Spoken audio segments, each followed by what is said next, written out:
The week's biggest stories in politics and current affairs with the help of my two comedian panellists and a variety of special guests. Free Speech Nation, Sunday nights from 7 on GB News, the People's Channel, Britain's news channel. In a world of dull and predictable radio and TV shows. Oh, hi. On Mark Dolan tonight, we've got big guests. We drill into the big stories of the day. The show adds up to a brilliant listening and viewing experience. Mark Dolan Tonight is the most entertaining current affairs show ever, and that's a fact. Join me, Mark Dolan, Fridays and Saturdays from 9, Sundays from 10. Only on GB News, the People's Channel, Britain's news channel.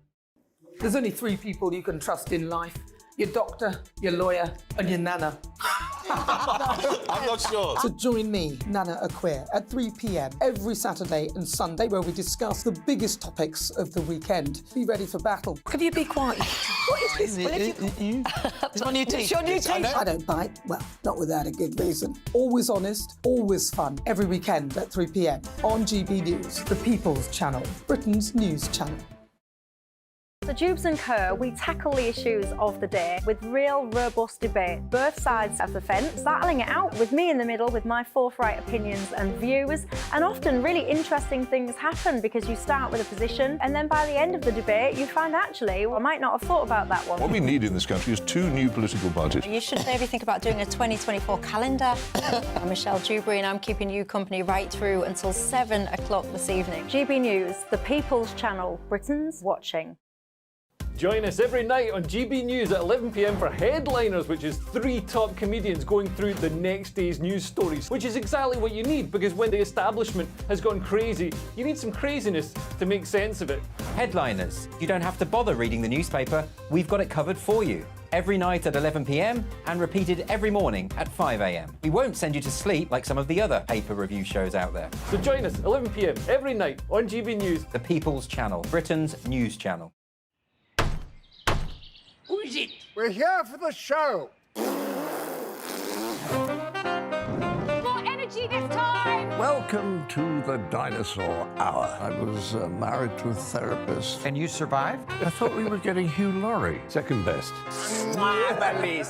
You interviewed Saddam Hussein. What's that like? I was terrified. I'm playing strip poker with these three. Oh! No, thank you. My CDs need to be put in alphabetical order. Are you going to be problematic again? The Dinosaur Hour. Sundays at 9 on GB News.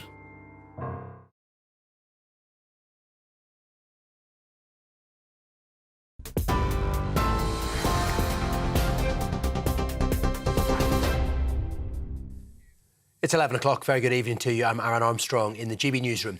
Israel's Prime Minister says the second stage of its war with Hamas has begun, and he's warned of a long and difficult campaign ahead. Benjamin Netanyahu confirmed Israeli ground operations have expanded in northern Gaza.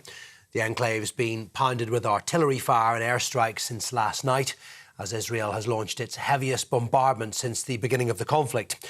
Civilians who've been told to move south again for their own safety remain cut off as all communications are down. It means no new casualty figures have been released by the Gaza Health Ministry. And Mr. Netanyahu says Israel's supreme goal is the complete elimination of Hamas. Meanwhile, waves of rockets have been fired from Gaza towards several locations in southern Israel, with sirens sounding in its biggest city earlier, Tel Aviv.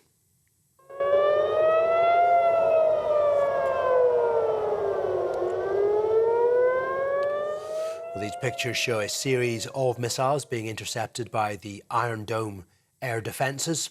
Some landed, though, including in Tel Aviv and in the city of Ashkelon. No casualties, though, have been reported. Meanwhile, a group of Israeli activists have been holding an anti-war demonstration in Tel Aviv. Protesters blocked a road near the Ministry of Defence. They held up banners claiming war has no winners, and they were calling for a ceasefire and also the return of hostages. Mr. Netanyahu met some of the families of the hostages being held in Gaza on Saturday, reassuring them their release is part of the country's military goal in continuing its operation in Gaza. Well, at least 100,000 people took to the streets of London earlier, demanding an end to Israel's attacks in Gaza. A total of 9 people were arrested. 2 were held for assaults on police officers near Downing Street. 7 more were detained for public order offences, several of those for hate crimes. And the Met has warned that officers will intervene if protesters are deemed to be supporting terrorism, including the chanting of particular slogans. It is the 3rd weekend of demonstrations in London. Rallies were also held in other cities around the country. Former leadership candidate for the SNP, Ash Regan's defected to its rival, the Alba Party. She's become Alba's first MSP and says her old party's lost its focus on independence. Alba rivals the SNP as a pro-independence party, and it was set up by former First Minister Alex Salmond. Humza Yousaf, the SNP leader, has played down the defection, though, saying it's no great loss and that he's not surprised. And South Africa have won the Rugby World Cup for a record 4th time, beating New Zealand in a dramatic final at the Stade de France. South Africa edged a tight game, 12 points to 11, all of their points from the boot of fly-half Handré Pollard. The turning point may have been the sending off of the All Blacks captain Sam Cane for a bad tackle in the first half. His was the first red card in a World Cup final. South Africa won every match from the quarter-final onwards by a single point. This is GB News. That's it for the moment. But now it is time for Headliners.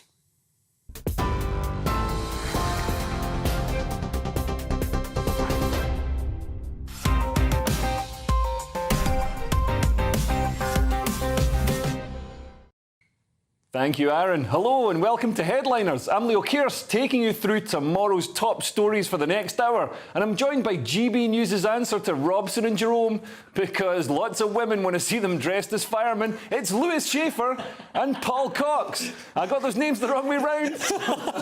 Let me just reiterate, it's Paul Cox and Lewis Schaefer. How are you both doing? Oh, great. Yeah. Who was Robson and Jerome? Robson and Jerome, you're probably a bit young to get that reference, but Robson and Jerome were a pop duo who also portrayed firemen in the hit TV series London's Burning. London's Burning. Oh, do we look like firemen? No.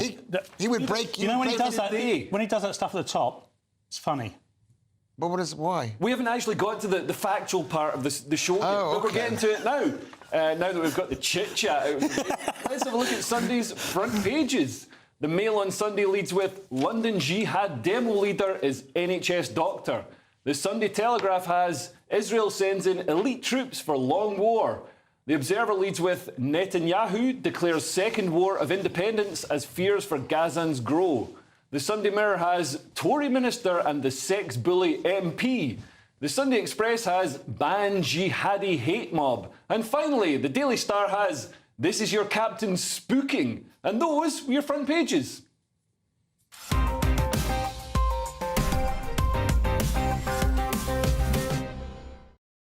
And let's have a closer look at those front pages, starting with the Mail on Sunday, Paul. Yeah, London Jihad demo leader is NHS doctor. Well.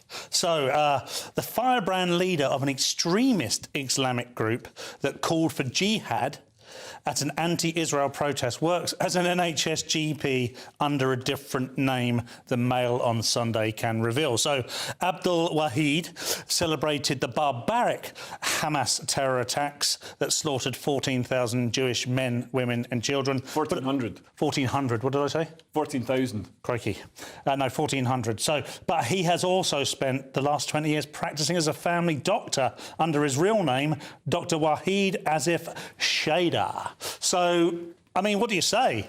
I don't suppose it's a surprise, really. I'm a bit surprised that the NHS is radical Islamists. I mean, when are the doctors going to do the doctoring is when I want to know, because I haven't seen... It's like... You know what the NHS is like at the moment? It's great. It really does help people. But whenever you want to see a GP for just, a basic ailment that you're quite worried about, but you'd like to get it seen to quite quickly, you can't see them for love nor money because they're protesting. I don't think Islamic extremism is the main reason you're having trouble. I think I've just created... This is my new angle. This is my new angle, Leo. Not to I'm building a career on this. But I mean, Lewis, as a Jewish man, are you not worried that there are GPs out there? They know, Lewis. They know. I don't want to out you in the current atmosphere, to be honest. But I mean, there are GPs out there. Seriously, no. If I was Jewish, I wouldn't feel comfortable having somebody who praises Hamas, operating on me or prescribing medication to me. Well, first of all, what is he supposed to do? What are these people supposed to be? Are they supposed to be working on all kebab shops and that's all that they do? No, these are normal people. This is, I hate to say it, this strikes me as one of the most racist stories. What are you talking about? He's working for the NHS. He's a state-appointed practitioner of health. And what do you think? There aren't Jews in Israel who are doctors who are not supporting We're not talking about Jews in Israel. We're talking about people in the UK working for the NHS. And there are Jews in this country who are supporting the Israeli thing or working for the NHS. Yeah, but to the extent of praising Hamas, I mean, I haven't heard any Jews. I haven't heard any Jews praising any kind of anti-Muslim terror or genocide against Muslims, which is what Hamas explicitly states. I don't know. You know what? This is amazing because this is like a surprise to people. The fact is in the Koran, in the great books, is they're constantly talking about jihad, about taking over things and about killing the Jews. It's like, and you're acting like no, just because he's a doctor, that doesn't mean he doesn't think this.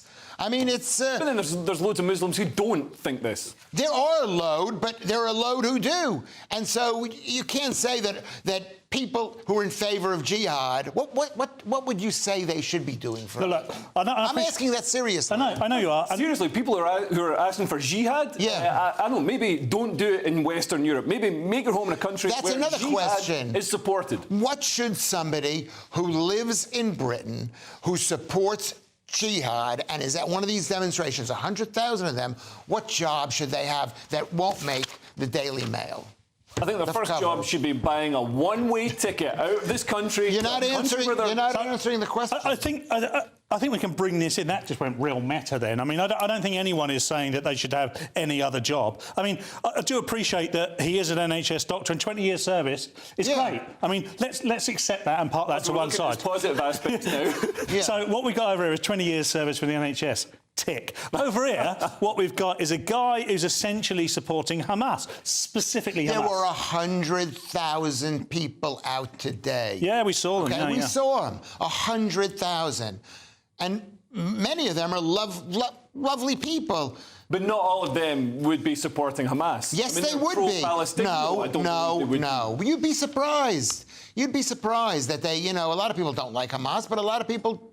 Yeah, but those people are protesting for a ceasefire for humanitarian reasons. A lot of them are. Yeah. Whereas in this case, he's specifically saying, and there's two sides of the coin. You're absolutely right, and it's important to have balance. But he's praising Hamas, and Hamas is a terrorist group. Well, you seem shocked by this whole thing. I'm completely not shocked. Well, moving on, what's on the front cover of the Sunday Times, Lewis? Well, this is the big story, basically. Well, that's the big story, but this is part of the big story. Is our second war of independence? Netanyahu says he vows to destroy Hamas and rescue the hostages.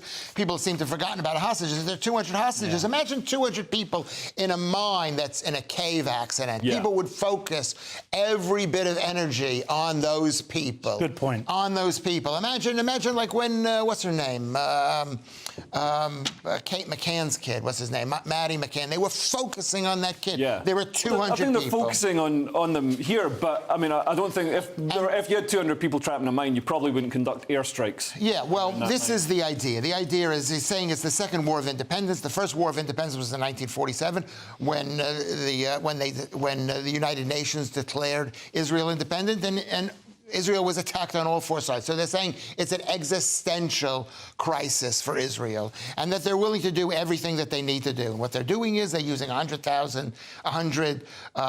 jet planes to pummel those people in Gaza, and then they're going to be invading. I guess they're going to go house to house, and they're going to kill kill people. I mean, it's. Well, they've given lots of warnings to people in northern Gaza to clear the area, to move to the south, and it's not just airdrop leaflets. They've also sent any active SMS, any active SIM card in that area has received a message saying, you know, clear. So everybody knows that you've got to get south. And for all the people today were protesting for a ceasefire, there was a ceasefire. Hamas broke the ceasefire. Yeah. Exactly.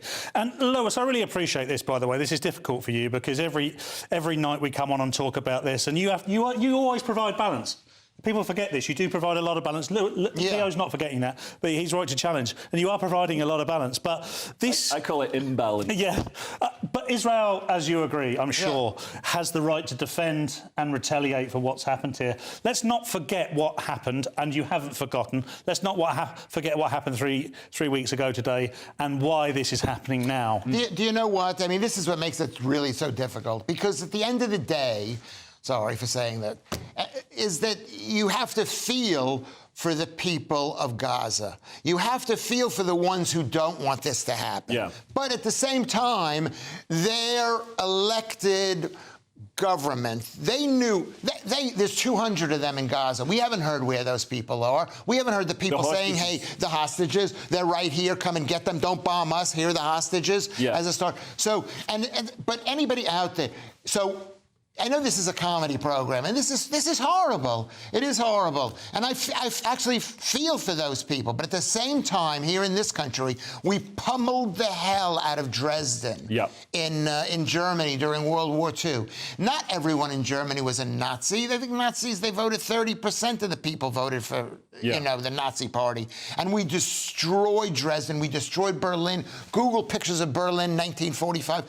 Why did we destroy it? Well, it's a war. But what I would say, a really important point, is that was Adolf Hitler's fault. Yeah. That was Adolf Hitler's fault and his problem. It's the same with Hamas now. Israel have given Hamas 3 weeks. They could have flattened Gaza in the space of 24 hours. They gave them 3 weeks. And now any deaths, any civilian deaths today are Hamas's fault. Moving closer to home, we've got the Sunday Mirror now. What's on the front there, Paul?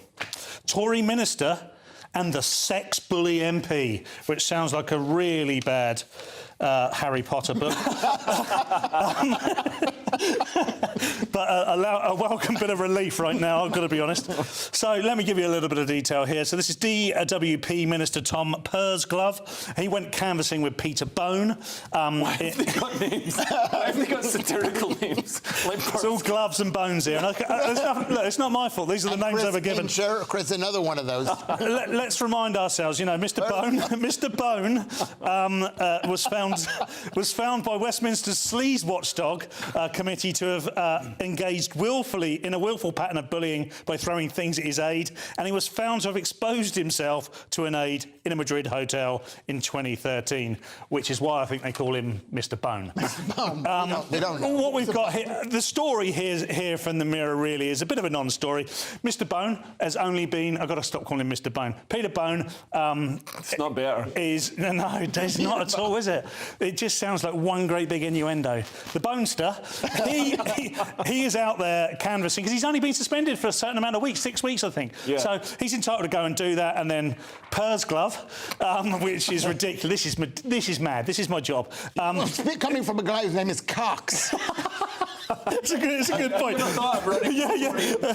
Yeah. So go on, Lewis, help me out, man.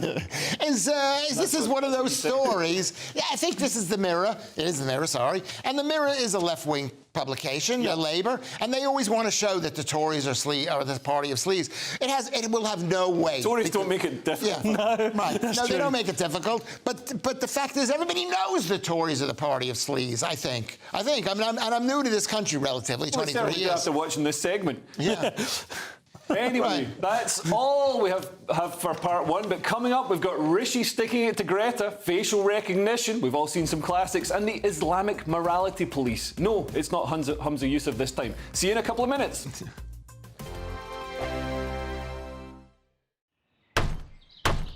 Who is it? We're here for the show.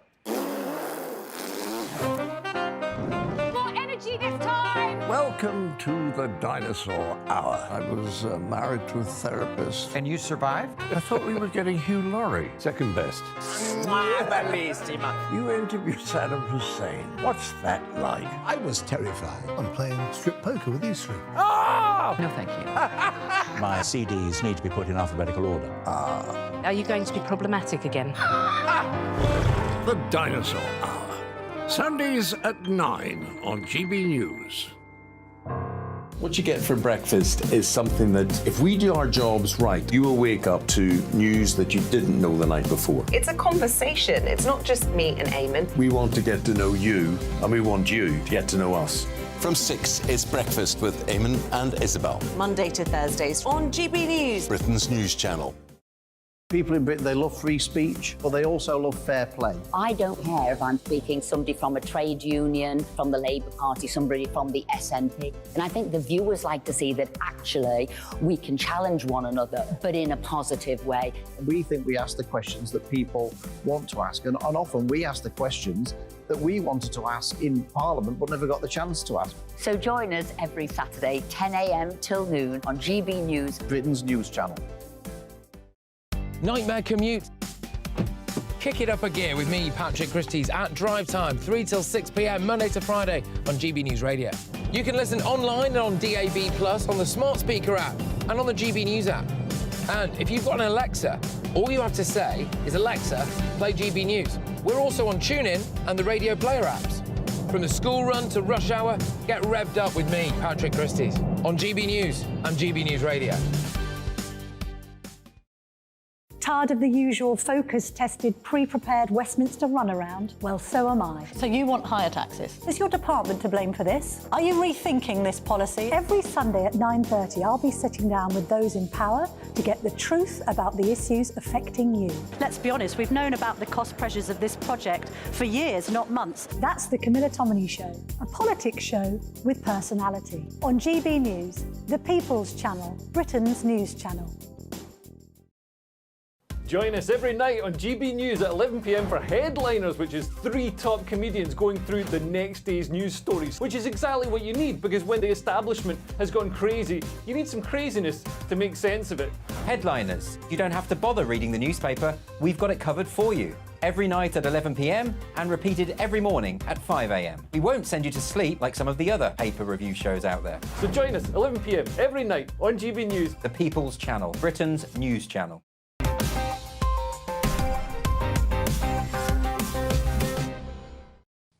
Welcome back to Headliners. I'm Leo Keir, still here with confirmed genius Paul Cox and confirmed bachelor Lewis Schaefer. Kicking things off in this section with The Guardian, and Rishi has discovered the secret to electability. Annoying Greta Thunberg, Paul. Yeah, well, it would appear so. I agree with him, actually. Let's get stuck into this. This is in The Observer. Rishi Sunak to double down on anti-green policies in the King's speech, which is coming up this week, I think. I've seen that film. Yes, really good. Bit of a lisp.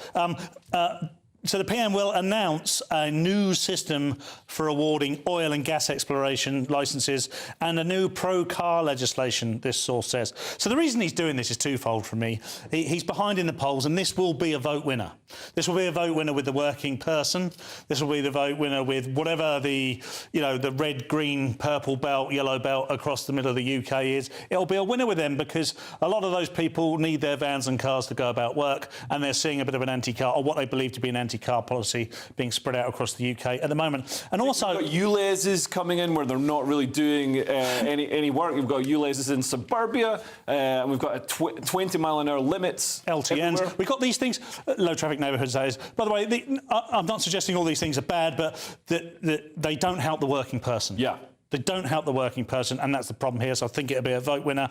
The other thing I would say is it's economically sound. This is the best thing to do for the economy, because just giving an arbitrary date of 2050 or 2030 or 20 whatever you want and saying we're going to be net zero by then is a one-way track to poverty. Because the thing that keeps you from poverty is these fossil fuels and having this smorgasbord of fuel sovereignty available to you in the UK. So it makes perfect sense to me. Lewis, do you like the idea of Britain getting its own fossil fuels from the North Sea instead of importing it from Qatar and Russia? Well, first of all, there's no such thing as a fossil fuel. that these things. Are you old enough to remember when these fuels were just fuel? Yeah, they were. No, it was. I mean, these are hydrocarbons that have been on Earth. As I've said many times, on the moon of Saturn, Titan, has more fossil fuels, and there were never any dinosaurs than we do. It had more fossil fuels. So it's hydrocarbons. Whatever. I'm not going to mention Velikovsky. The point is, this is a vote getter, I would say, because. But at the same time, will it help Labour? Will it help the Tories? Probably not. No. But other things may help the Tories. The fact that Starmer is not doing what he should be well, he is doing what he should be. What it might do, though, in the future is make it difficult for Starmer because he's not going to offer these policies. Well, he's going to have to be seen to be doing the opposite. So I guess, you know, even if the Tories think they might lose, it's a way of pushing the agenda in their direction. And that type of tit-for-tat politics is why we find ourselves in this political environment we're in now. Just constantly tit-for-tatting is like... is more Peter Bone stuff. It's just a race to the bottom. No, it's a good thing. It's called choice. People should have a choice between something. If you believe in the destruction of the world, you vote for net zero. If you don't, you vote. But the point is that in this country, I know that the way they're making the King's speech, they're basically putting a speech in his hands that he doesn't want to say. Oh, yeah. And that's going to be great because Prince Charles, of course, is or King Charles, we've got to call him now, is a huge greenie. And not just a huge greenie, he has to go back and tell his bosses at the World Economic Forum, because he's Mr. Team World. He doesn't represent Britain Well, for the King's speech, he's going to be... Rishi Sunak is going to be his boss. That's amazing. Anyway, we've got the eye now with a recommendation that sexual misconduct by an MP should trigger a by-election. Could the carpet in the House of Commons handle all the extra traffic from comings and goings? Comings and goings. It's really comings. Anyway, sexual misconduct by MPs should automatically trigger a by-election, says an advisor to government. This is a guy, Duncan Craig. I don't know who the guy is. He's from We Are Survivors. He's a gay guy, and he's worried about gay men. And he says if you've been an accusation like the Peter Bone kind of thing, you shouldn't be allowed to run for office. It's basically obliterating the democratic process. It's having no respect for due legal process. It's just saying if you've been accused by somebody and some group of independent, supposedly, people say you've been bad, then you can't run for office. You'll be kicked out of Parliament, which is so wrong. I mean, I'd have thought if you're going to do it for sexual misconduct, you do it for all crimes. Well, there's so much to unpack here. The word accused gets used way too often, so it's never convicted or proven or anything of that nature. And anyone can accuse anything of anything. I mean, anyone of anything. And before we can even have the debate, you've got to define what sexual misconduct is. So you can't say yes or no to this because we have no idea. You in an HR meeting. I feel like I'm defending myself again. But what? No, can you imagine though? You shouldn't be. We can't have by-elections because someone held a gaze for too long. Yeah. That's a gaze with the eyes. Where are they holding him? Oh, we are. It's like carry-on headliners today. I love that sexual misconduct. It sounds like something that I've done on a bad night with my girlfriend. I've committed sexual fumbling in the dark.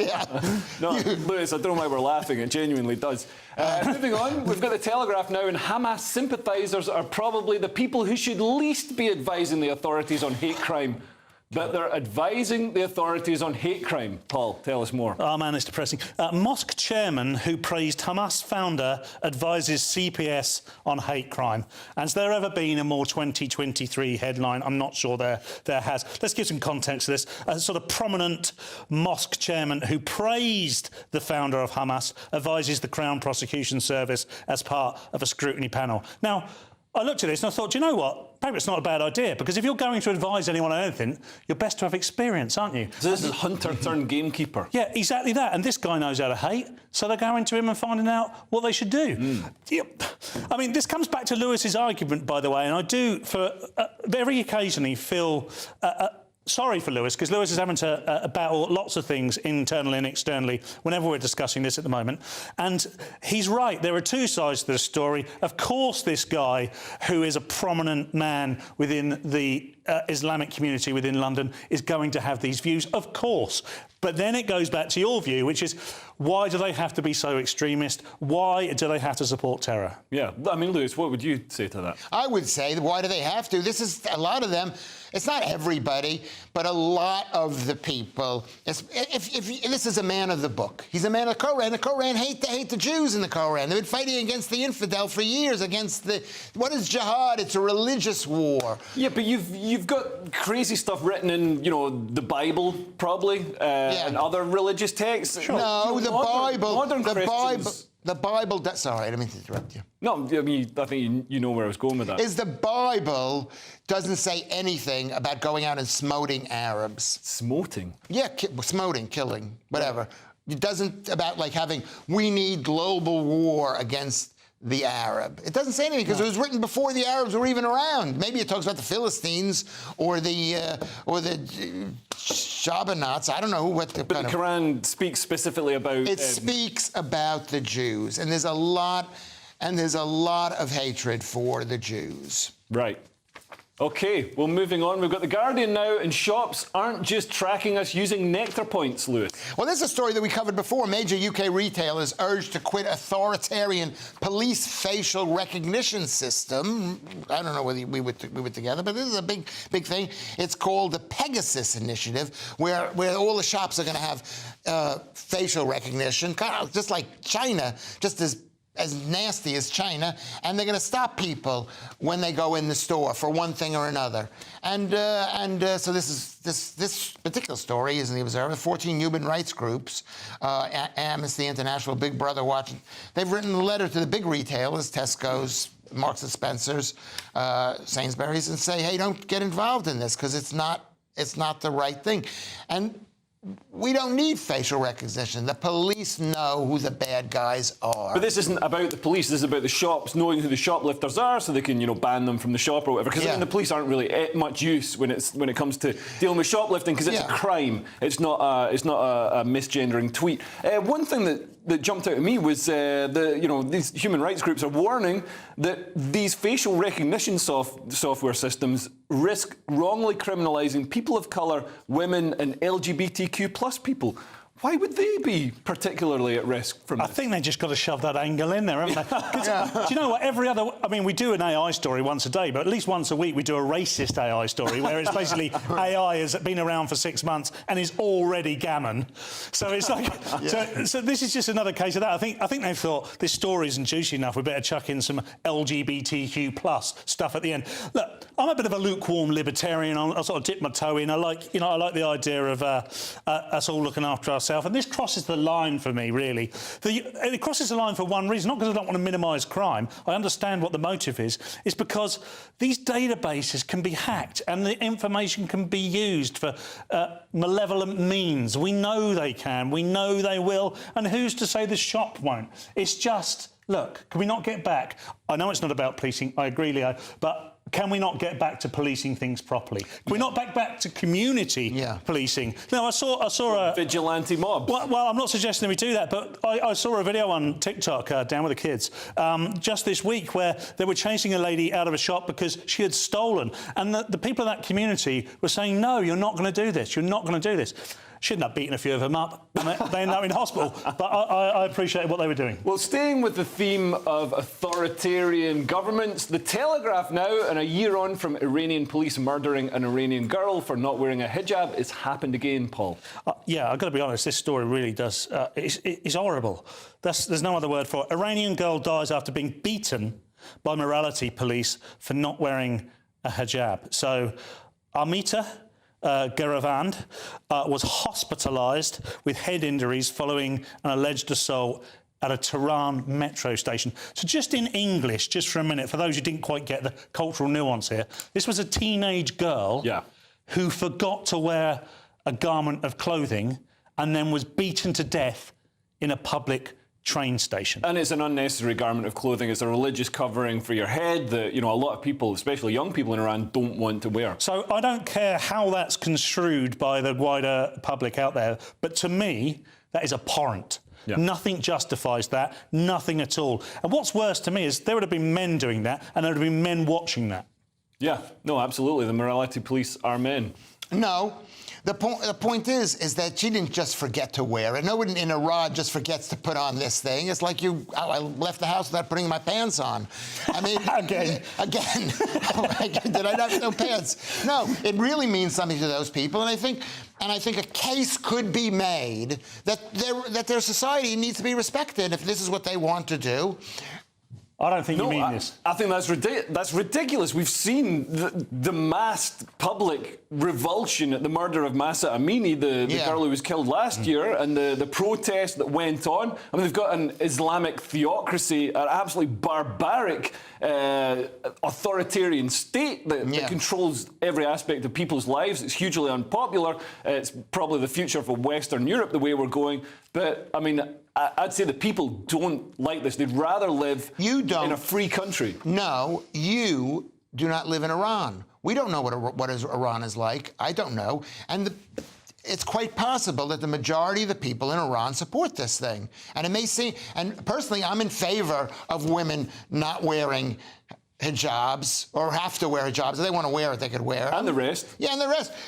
And the rest. You would condemn the beating, though, wouldn't you? Well, first of all, as with all of these stories, it's in the newspaper. We don't know what's true. But I would, if it was true, I do condemn it. But at the same time... but it's in the Telegraph, which is, that's a very reputable paper. I'm sure they check their sources. I'm sure it's been verified and confirmed from different sources. And it's not out of character for the morality police. And they've been targeting protesters in really, really horrible ways, particularly shooting at their eyes to blind them. Iran, I don't know. Iran should be a warning sign to the rest of the world as to this is what can happen. A free country can become an absolute authoritarian nightmare. And it's in Gaza, school officials voted to require young girls to wear head coverings. So that's Gaza. There you go.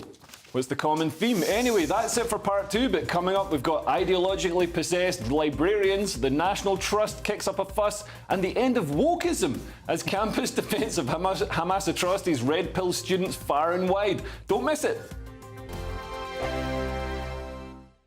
I'm Andrew Doyle. Join me at 7 o'clock every Sunday night for Free Speech Nation, the show where I tackle the week's biggest stories in politics and current affairs with the help of my 2 comedian panellists and a variety of special guests. Free Speech Nation, Sunday nights from 7 on GB News, the People's Channel, Britain's news channel. In a world of dull and predictable radio and TV shows... Oh, hi. On Mark Dolan tonight, we've got big guests. We drill into the big stories of the day. The show adds up to a brilliant listening and viewing experience. Mark Dolan Tonight is the most entertaining current affairs show ever, and that's a fact. Join me, Mark Dolan, Fridays and Saturdays from 9, Sundays from 10. Only on GB News, the People's Channel, Britain's news channel. There's only 3 people you can trust in life. Your doctor, your lawyer, and your nana.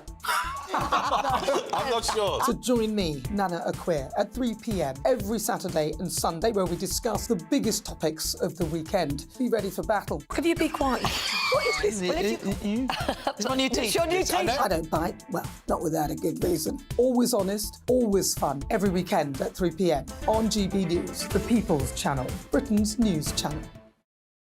So Jubes and Kerr, we tackle the issues of the day with real robust debate, both sides of the fence, battling it out with me in the middle with my forthright opinions and views. And often really interesting things happen because you start with a position and then by the end of the debate you find actually, I might not have thought about that one. What we need in this country is 2 new political parties. You should maybe think about doing a 2024 calendar. I'm Michelle Dewberry and I'm keeping you company right through until 7 o'clock this evening. GB News, the People's Channel, Britain's watching. Join us every night on GB News at 11 p.m. for Headliners, which is 3 top comedians going through the next day's news stories, which is exactly what you need, because when the establishment has gone crazy, you need some craziness to make sense of it. Headliners. You don't have to bother reading the newspaper. We've got it covered for you. Every night at 11 p.m. and repeated every morning at 5 a.m. We won't send you to sleep like some of the other paper review shows out there. So join us 11 p.m. every night on GB News. The People's Channel, Britain's news channel. Who is it? We're here for the show. More energy this time! Welcome to the Dinosaur Hour. I was married to a therapist. And you survived? I thought we were getting Hugh Laurie. Second best. You interviewed Saddam Hussein. What's that like? I was terrified. I'm playing strip poker with these three. Oh! No, thank you. My CDs need to be put in alphabetical order. Are you going to be problematic again? The Dinosaur Hour. Sundays at 9 on GB News.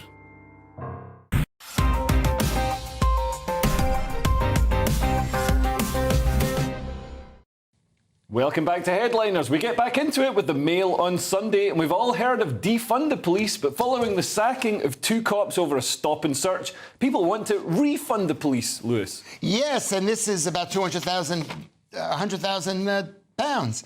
Just Giving page tops 100,000 pounds for 2 Met officers who were sacked over stop and search of Team GB star Bianca Williams and her athlete partner, Richard Santos. And we reported on this the other day, and I think I got it wrong. I was accused of getting it wrong because I said that they should be fired because they lied about smelling cannabis in the car with these 2 athletes. Yeah. And it made it seem like, I was against the police, which I am not completely, but I mean, you got to keep an eye on them. If you lie, we cannot have the police lie. Yeah. The fact is that these 2 people were stopped.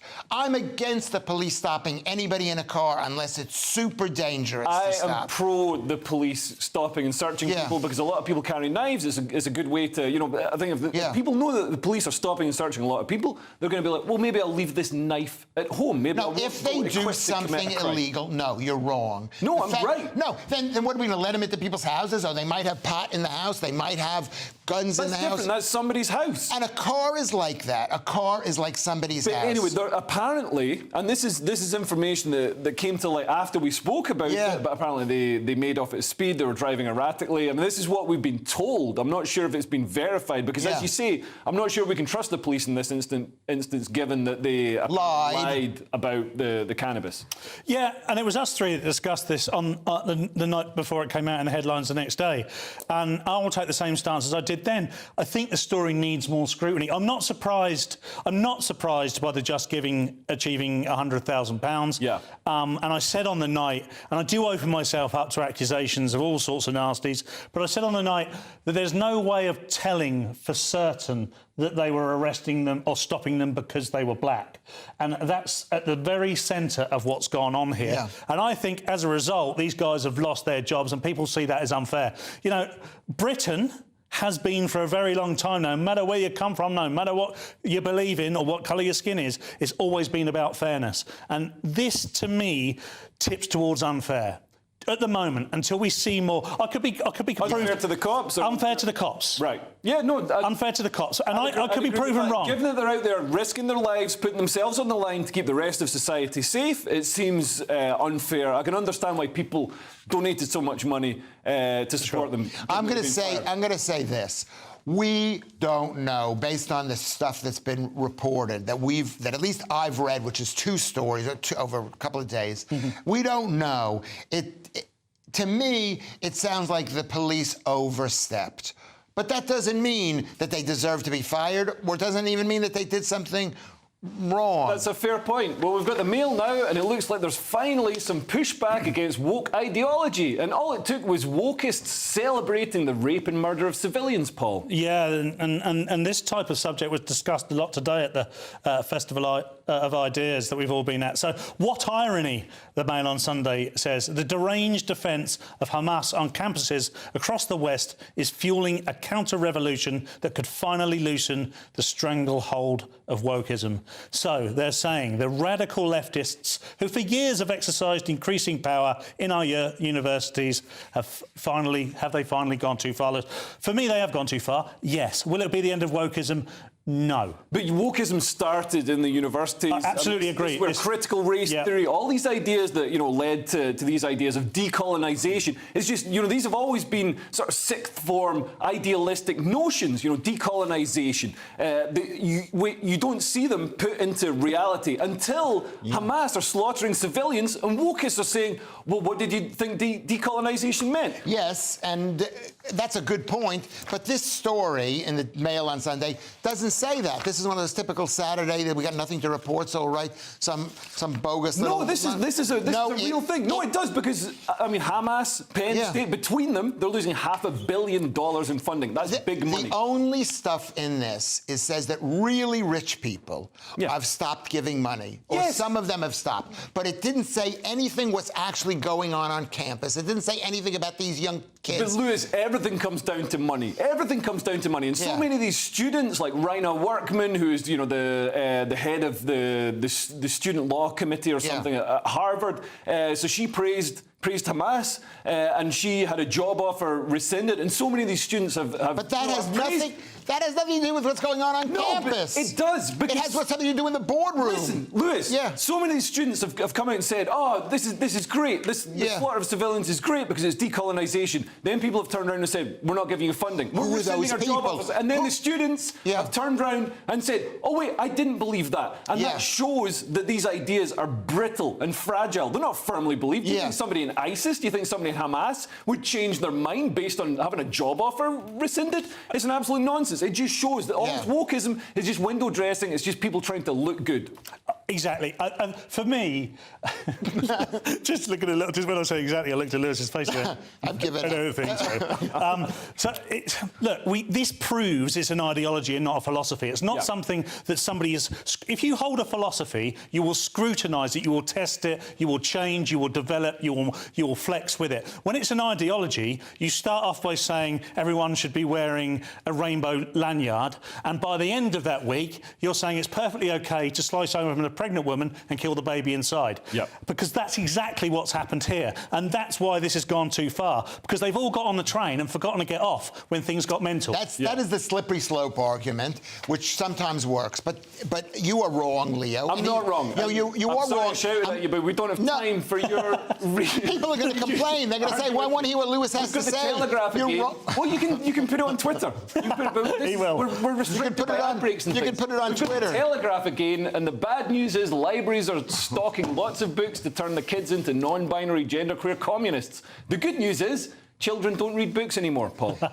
So, woke libraries stock more trans books than they do gender-critical books, the data shows. So the Sunday Telegraph have been able to survey 49 major local authorities with libraries that have online catalogues. And what they've discovered is that whilst there are 2/3 more books about trans ideology than there are about gender criticism, so there are a significant number more. Twice as many. Yeah, exactly. Much more people are loaning out the gender critical books. So what the Telegraph are saying here is, look, the libraries are full of this stuff, but no one's taken it out. They're taking out the gender critical stuff. Yeah, that's interesting. I mean, it's very interesting because I don't have a book. I haven't written a book yet, but I do have a calendar that's for sale. And you can go to my website at lewisschafer.org, lewisschafer.co.uk. And I don't know. Like Leo knows. It's 12 months, and it's me with a cow. Look at how beautiful that is. It's not just all naked pictures of Lewis Schafer. And is this gender critical, or would you say it's more trans? I would say it's Lewis Schafer. One of those prosthetic Lewis Schafer. This story is. I was reading it. Are people still reading? Going to libraries? No. It's like basically a promotion thing for libraries. No one goes to libraries. OK, well, that's part 3 done. But coming up in the final section, we've got cocaine halls, couple brawls, and Chinese space balls. See you in a couple of minutes.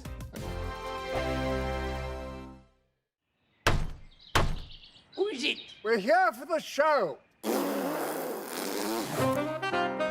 More energy this time. Welcome to the dinosaur hour. I was married to a therapist. And you survived? I thought we were getting Hugh Laurie. Second best.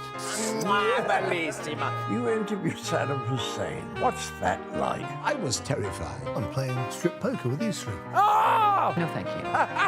My CDs need to be put in alphabetical order. Are you going to be problematic again? The Dinosaur Hour. Sundays at 9 on GB News. Tired of the usual focus-tested, pre-prepared Westminster runaround? Well, so am I. So you want higher taxes? Is your department to blame for this? Are you rethinking this policy? Every Sunday at 9:30, I'll be sitting down with those in power to get the truth about the issues affecting you.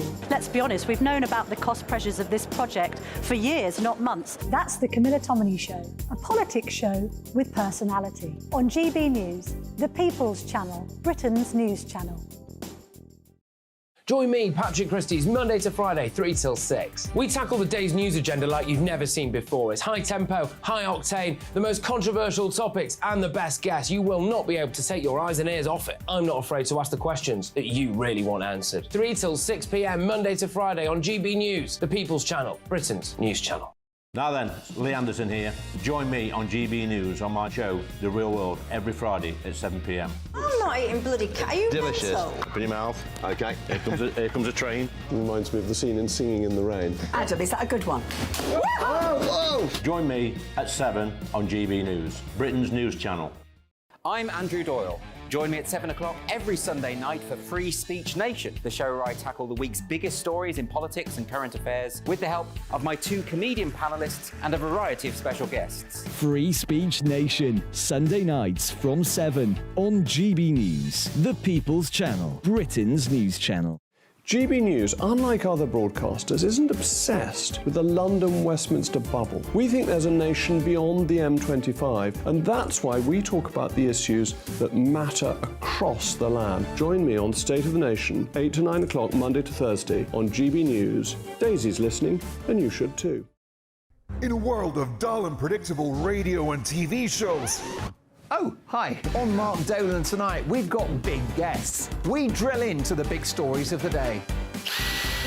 The show adds up to a brilliant listening and viewing experience. Mark Dolan Tonight is the most entertaining current affairs show ever, and that's a fact. Join me, Mark Dolan, Fridays and Saturdays from 9, Sundays from 10.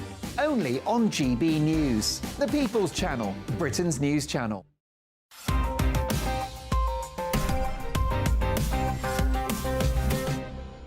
4 cups of coffee. Welcome back to the final part of Headliners. We've got The Guardian now, and cinema goers are rejecting modernity and embracing tradition with the return of the intermission. Paul, are they going to have a woman with a tray full of ice creams and films that aren't rubbish as well? Yes, please. UK cinema goers hail return of intermissions as films hit 3-hour mark. So in the past year, blockbusters, including Batman, Avatar, Oppenheimer and The Killer of Flower Moon, which I've never heard of. I'm sure someone just made that up. Yeah. Wasn't that an Eden Blyton book? A blockbuster. Anyway, so all these are now hitting 3 hours plus. I think if a film needs a half-time break, I ain't going to see it. End of chat. No way. There should be a minute and a half. Let's not forget, Schindler's List was less than 2 hours. Yeah. If they can get Schindler's List in under 2 hours, they can get Batman under 3. Yeah, it was black and white though, so it must be a while ago. But yeah, I remember in the 90s going to see Dances with Wolves in the Odeon in Dumfries, and it stopped. There was an intermission. But that's because in the old days, you had to actually take the reel off and put a new reel on. And also, they wanted you to go to the whatever it is, to buy some popcorn at £5 a box. Yeah. They needed to make money off of it. Probably 20 pence. I mean, this is I left Oppenheimer after 2 hours. It was a 3-hour movie. I left it to 2 hours because it already hit the good part. And the good part, which is my father got to live because he wasn't sent to Japan as a foot soldier. And so God bless that. Anyway, it should be, I agree with Paul, movies should be about 90 minutes. Yeah. And I think it might even say so in the U.S. Constitution that movies can't be any longer. It wouldn't surprise me that it's like the 12th Amendment or something that we're unaware of.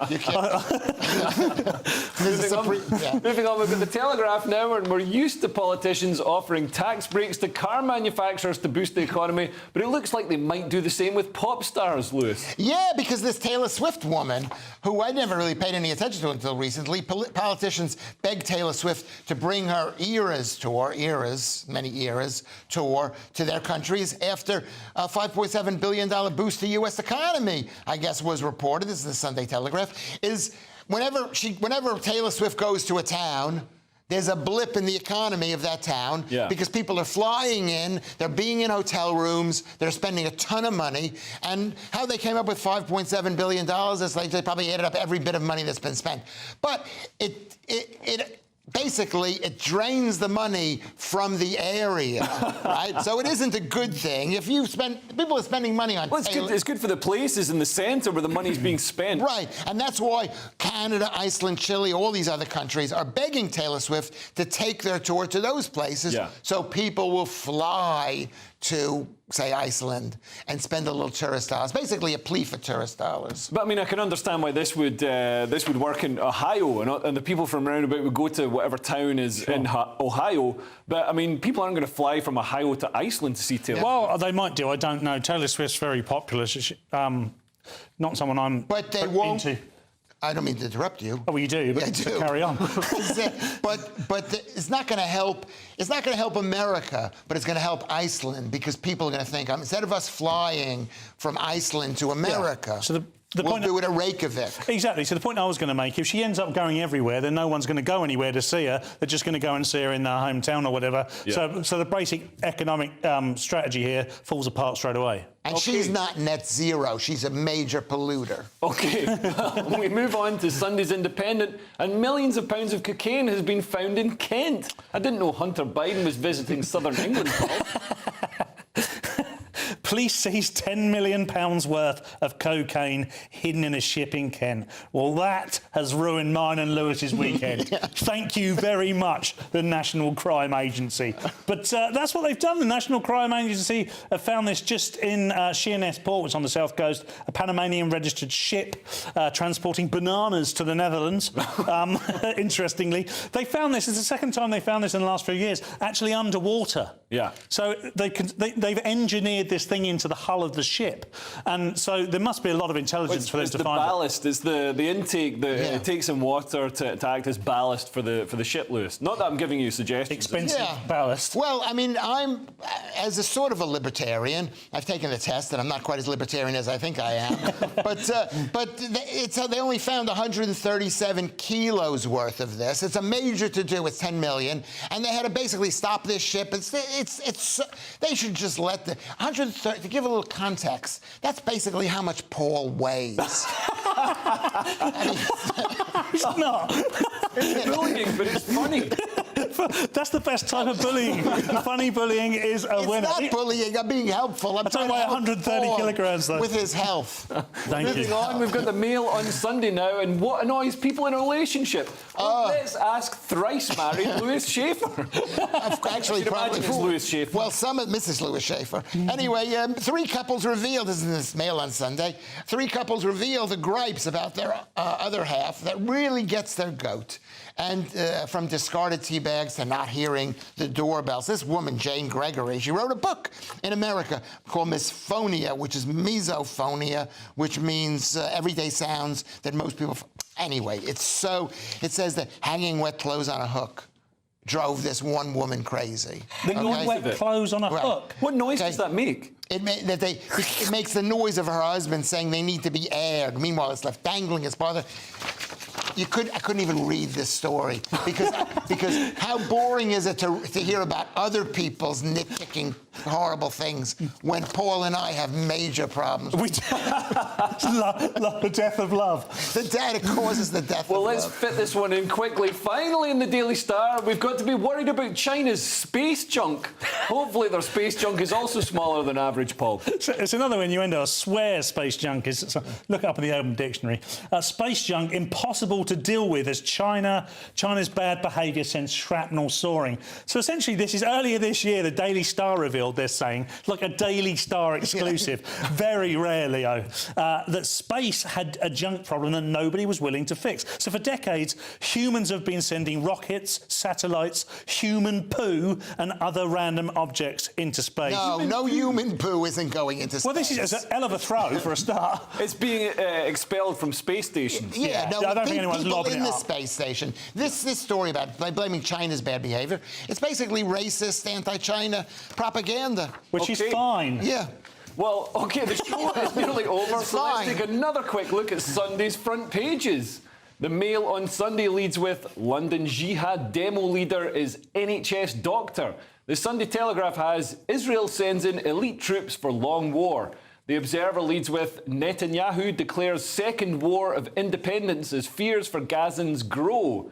The Sunday Mirror has Tory minister and the sex bully MP. The Sunday Express has ban jihadi hate mob. And finally, the Daily Star has this is your captain spooking. And those were your front pages. And that's all we have time for. Thank you to Paul Cox and Lewis Schaefer. Headliners will be back tomorrow at 11 p.m. And if you're watching at 5 a.m, then please stay tuned for breakfast. But for now, it's good night, good morning, and stay woke Britain. This is GBNews.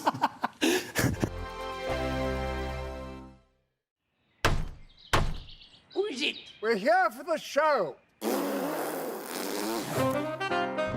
More energy this time! Welcome to the Dinosaur Hour. I was married to a therapist. And you survived? I thought we were getting Hugh Laurie. Second best.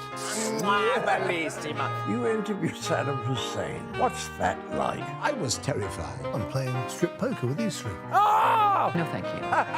My CDs need to be put in alphabetical order. Are you going to be problematic again?